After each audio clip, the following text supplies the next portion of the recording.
Alright guys, we are back for another Dokkan battle video. So we have another type of currency here, and obviously this is going to be a paid currency. But there was a pack in the store. I think I forgot to screenshot it, unfortunately. It was, I believe, $35. I think it came with, might have been 100 stones and then a blue stone. And we had a couple of these. And then it will allow you, I mean, again, this is a paid thing, but it then will allow you to pick out between a number of different good characters here. Looks like we're going to be able to pick multiple characters. So let me just flip over. So yeah, so recruit characters with a treasure item, special select character, Dragonstone 6. 4 times only we get the stones, and then we get that, the blue stone. Yeah, so it was 100 stones plus the blue stone. So it is very worth it. I've said many times through the years, I don't really recommend players spending money on this game. I just think, because it's just, there's always going to be about a unit, things come and go, blah, blah, blah, blah, blah, blah, blah, right? But, like, when you're ever determined to spend money, this is the type of thing you actually want to do this on. Is like something like this blue stone, and then plus it comes with a large amount of stones right here, right? You really want to save like spending, I think, for either like guaranteed copies or like a way to avoid kind of like the normal gotcha system, right? Because there's nothing, trust me, it's nothing worse than spending money and getting nothing, right? So, okay, and then we could go ahead and take a look at the characters. Usually this section right here is kind of like incomplete, so we'll just do it in-game right here. All right, let's take a look what we got. So we have the 8th anniversary LRs, top 10 overall level characters, I would say. Not quite as good as the past 2 years of anniversary LR EZAs, but they're very good. You know, one of the things that does kind of like hurt this character a bit is the coming and going of the time, like the limited time RE content. For most of those fights, always exclude the Xenoverse one from this because it was garbage, right? But these characters, they're elite in the limited time content fights. Ultimate Gohan is a very good card. Piccolo is much better than people give him credit for. He is not like slot 1 the entire fight leading into giant form. But, like, he still has his giant form. This guy, Piccolo, is, I don't know, 70% of what he was when he hit during his original run. This character is way overhated, Piccolo, right? Like, he is carrying one of, I think is, just for me personally, one of the most annoying mechanics a character can have. I'm actually going to pull him up quickly for this. It's this, right? He does still have to get hit a number of times in order to actually build up. The problem with this is it's get hit to get defense, right?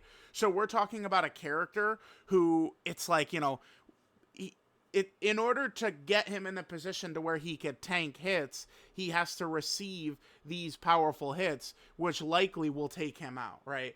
That is usually a huge issue with this guy, I've found. So that one, you know, can be a little bit of a bummer right there for sure, having to mess around with that.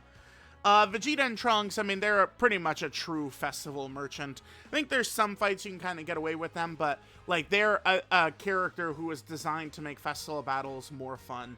I feel like there's a lot of players who would like really take exception to me saying that, but like, I mean, it's true. It's true, right? So there's that. We have the 7th anniversary LRs. They could still be very good. They're not quite as good as they were, and now you really are watching them attack 10 times, and they do pitiful, pathetic damage, right? It's like, unless we're on, you know, so it's like, oh yeah, watch this, and then, you know, turn 80 in Festival, it's like, yeah, they're crazy, but in a lot of these runs, unless, like, we're able to set up, like, real crazy juicing turns for them, these boys, both of them, are not really putting out that much damage. So I guess I should say these boys, all 4 of them, right? They're not really putting up nearly as much damage as you'd like.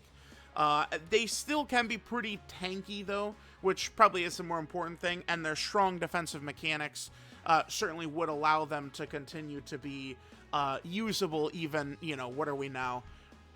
12 plus 3, 15 months away from when they originally got their EZAs. Namek, Goku, and Full Power Frieza, I mean, they're worthless at this point outside of Dokkan Frontier. But even in Dokkan Frontier, I mean, these characters just usually are laughable, very annoying. It's like Namek Goku was really good in one of the harder nodes, node 20, because, you know, of the, like, specific node buffs for that one. So, I mean, if you don't have Namek Super Saiyan Goku, that could certainly help you. I have seen many players, like, frustrated, like, oh, I don't have this specific character, so I'm not able to complete, like, all the missions or whatever for Dokkan Frontier, right? So, there's that. Tech Gogeta, I think it's a little past this prime. I always felt like Tech Gogeta kind of had it not really looking too good after the 10th anniversary fusions came out, because they were kind of just what Tech Gogeta is, but better, right? It's like Tech Gogeta had the exact same setup as the 10th anniversary LRs, and, you know, they were stronger, so that still remains true. UI Goku, dude.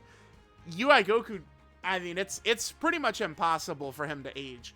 Outside of dodge canceling turn 1, UI Goku, he's not aging easily. It's just not happening.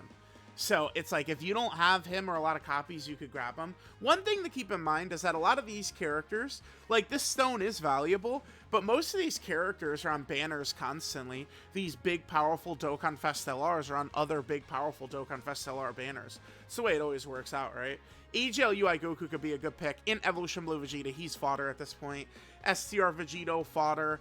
Physical Buu tanks, mostly going to be fodder. Maybe in, like, Buu Saga Dokkan Frontier or something, he can be good down the line, but I would say mostly fodder, right? We have Blue Kaioken, Goku Evolution Blue Vegeta. Again, we're just waiting for their super easy A. Same with the 5th anniversary fusions. We're just waiting for their super easy A's. Or, you know, for some specific stages, like limited time buffs. I know now people are going to hear the limited time and they're going to say, well, no, we hate that. But, like, I think, like, just buffing some of these characters for the celebration, I think, is actually good when they do that. So, not really too much against that. Gohan and Goten is worthless. And then we get to this. And this is where, you know, I won't dwell on this long, but they got rid of reverse.